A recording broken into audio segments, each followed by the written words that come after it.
So what I'm going to do is I'm going to walk you through this first one. I'm going to do part A, and you can follow along with part A, and then I'm going to have you do part B on your own, and then you can watch the solution. So first thing I want to do is I want to set this up in polynomial long division. Okay. Now I'm just going to walk through this process here. I want to know, what do I have to multiply times x to get an x to the third?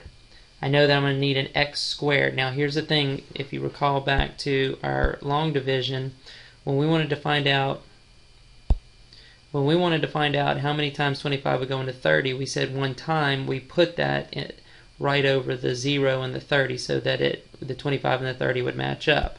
The same thing has to happen in the polynomial long division. If I'm multiplying x times x squared, I need to put that over the x squared term so everything lines up.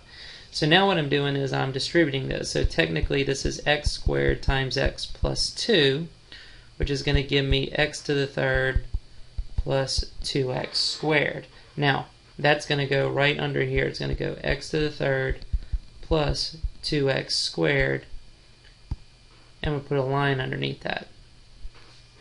Again, if we go back over here, we got to remember that we're going to subtract that term from the given information. So I actually have to subtract this whole thing. Now, technically, we're going to distribute this negative, so I'm not going to write it like this. I'm actually going to come in here and subtract both parts. When I do that, x third minus x third cancels out, which is the desired effect that we were looking for. And then we're going to have negative x squared and negative 2x squared, when combined together, gives us negative 3x squared. Now, just like in the previous problem, how I had to drop down the next term, I'm going to actually drop down the negative 2x, and I'm going to start this process over again. So what do I need to multiply times x to get negative 3x squared? Now at this point you may be thinking to yourself, well, I need an opposite. I want to do an opposite.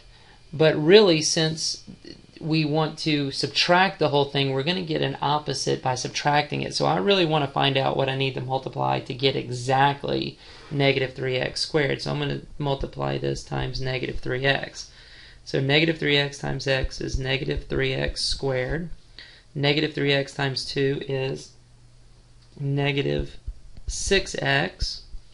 And of course, if I subtract that whole thing, that makes both of these positive values, and the 3x squareds cancel out, and that leaves me a positive 4x. Lastly, I got to drop down the term of 8.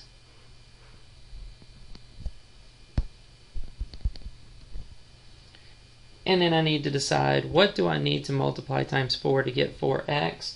So I'm going to multiply a positive 4, so that's going to give me 4x plus 8.